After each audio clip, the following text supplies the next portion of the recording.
Hey guys, It's Lil Baby here. Yeah, so I accidentally had my mic all the way up to the max when I recorded this, so it might sound a little off. But I did what I could with my little audio engineering, and you'll see. Enjoy the video.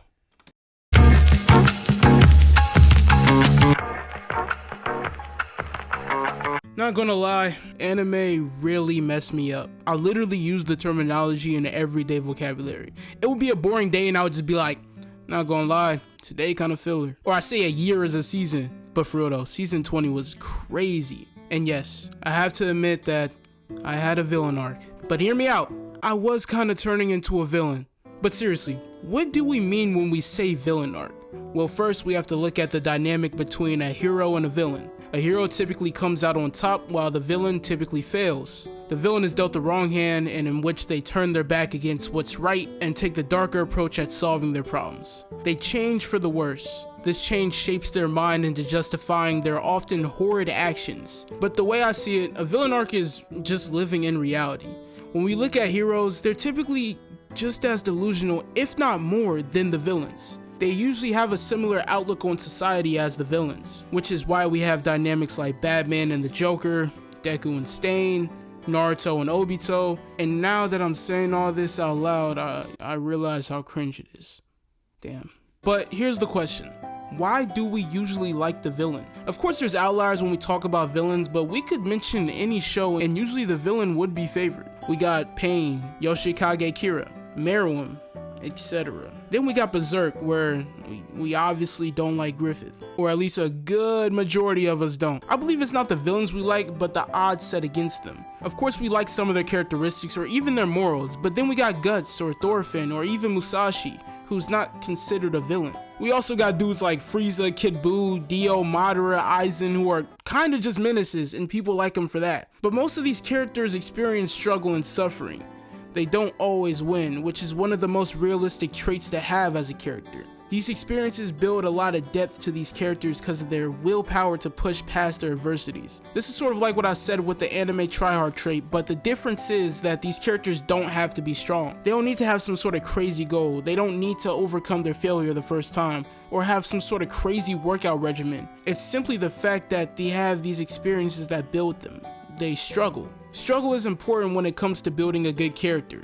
Yes, there are good overpowered characters, but more often than not, they're seen as cool and funny as opposed to human and inspirational. Cause the reality is, humans struggle and fail. We don't always win. Sometimes we have villain arcs.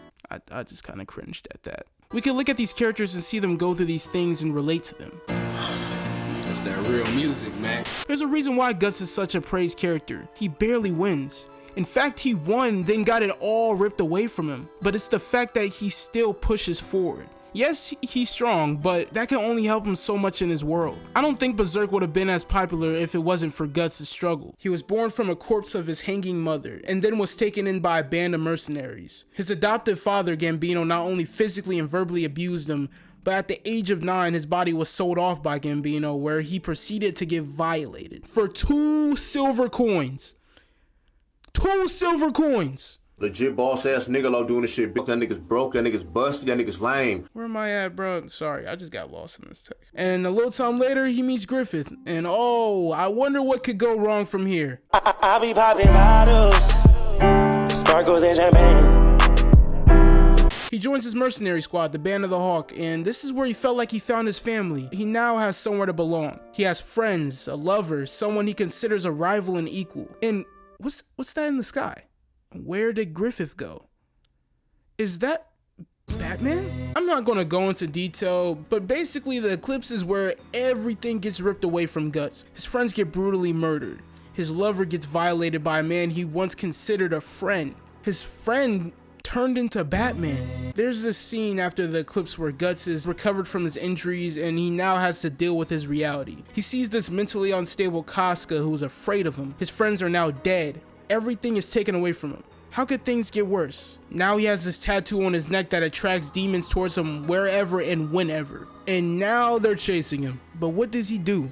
He continues to fight. After all the bullshit that just happened, he still carries on and fights. And I only scratched the surface of all the things he went through to not make the video as long. That says enough. Saying that Guts struggled is an understatement. His name is literally the struggler. But then we can turn the tables and look at a villain like Doflamingo. Being a celestial dragon, he basically inherited being a cocky dickhead. Seeing the dynamic between the regular citizens and the celestial dragons, we always pointed them out to be some sort of inhumane douchebags that flaunt their wealth and lineage. But then we have Doflamingo, that was forced to live amongst the humans that hated him, only because his father wanted to reject his status. We now see the dynamic shift as we see how the citizens treat the celestial dragons, and how we can sort of justify Doflamingo's actions. And I'm really putting emphasis on sort of, because he does some fucked up shit. He was the one who was looked down upon. He couldn't help but keep the hatred he had. If he was weak and vulnerable, he would have literally died. He crosses the barrier between a simplistic villain and a character who was simply dealt a bad hand at life. His speech at Marineford, where he was talking about the concept of good and evil, really stuck with me when he said that kids who never known peace have different values from those who never known war. Those who stand at the top can decide the definition of evil. Yes, sir! This nigga spitting. His character shows the reality of the world. These labels are placed on people who may not even fit the label. We could look at the Straw Hats, for example. The government literally treats them like demons, but they did more good than the government has ever done. And we see the effect of the label being placed on them when they go from island to island. A lot of people are scared of them based on their first impressions because they don't know them and they only know them as the notorious Straw Hat Pirates. But the only reason why this label is so powerful is because of how powerful the government is. Good and evil are concepts that change depending on who the person is. The Marine look at pirates as evil, while pirates look at Marines as evil. Some look at each other as evil, and some don't even hold the label. I kind of went on a tangent, but it goes to show how good Doflamingo is because of his struggle. He knows the world because he was forced into it. He really makes you question what we justify just because of whose side we're on. The same could be said about Eren Jaeger, where he came from a race that was seen as subhuman and sought out to be erased. The same sort of dynamic between the celestial dragons and humans was seen with the Eldians and the Marlians. I hope I pronounced that right. I haven't seen Attack on Titan in years. But anyways, we see the dynamic where the Marlians didn't know any better but to hate the Eldians, and that was due to politics. And while I hate Gabi as much as the next man, I have to say that she was only doing as she was taught. And it really hurts for me to say that, but it's the truth. But saying that Eren struggled is an understatement. He lived multiple lives so the previous Titan shifters had to understand and cope with the reality of the world, struggle with his power that he had, and making the decision of turning on the people he cared about to unite the world. He could have easily been very one-dimensional and said, yo, these people don't like us and I don't like the Titans, so can we ball? His #1 quote used to be that he'd kill all the Titans, but his struggles made him think differently, or as one would say, made him go through his villain arc, because he literally went through a villain arc. Yeah, fight back, nigga! Fight back, nigga! Get him up, let him get up, let him get up, let him get up.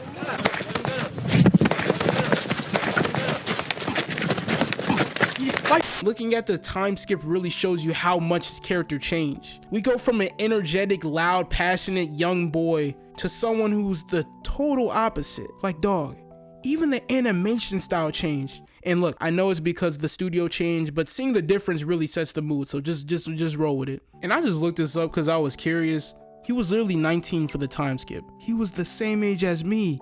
He looks like a grown man! It might just be me, but seeing Eren act like a dickhead really made me like him more. He knew what he had to do. It's not that he wanted to do it, but it was the fact that it was the only way. And this goes back to what I said about reality.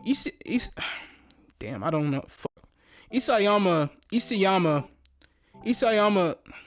How do you say his name? Isayama. Okay, I'm looking this up. Hold up. That's not how you say. I know.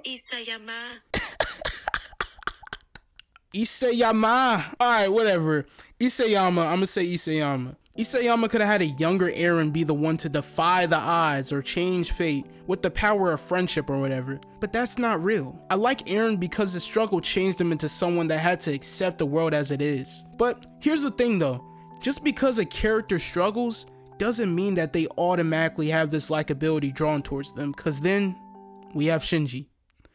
Need I say more? Nobody really sees Shinji as someone to be like. He's kind of just suffering. If someone ever says they want to be like Shinji, run away from them. It really makes sense why struggle is important. it builds character. So what does this mean when we're talking about anime? What if there wasn't any struggle? How would the show progress? Well, I can say that I never come across a show like that, but I can only imagine it. And I know y'all really want me to say an anime, but I don't. You know what? SAO. I don't even know if it's true or not, but people really don't like that show, and it's popular to hate it. So SAO, we would have SAO. But not seriously, if you made it this far, thanks for watching. See y'all later.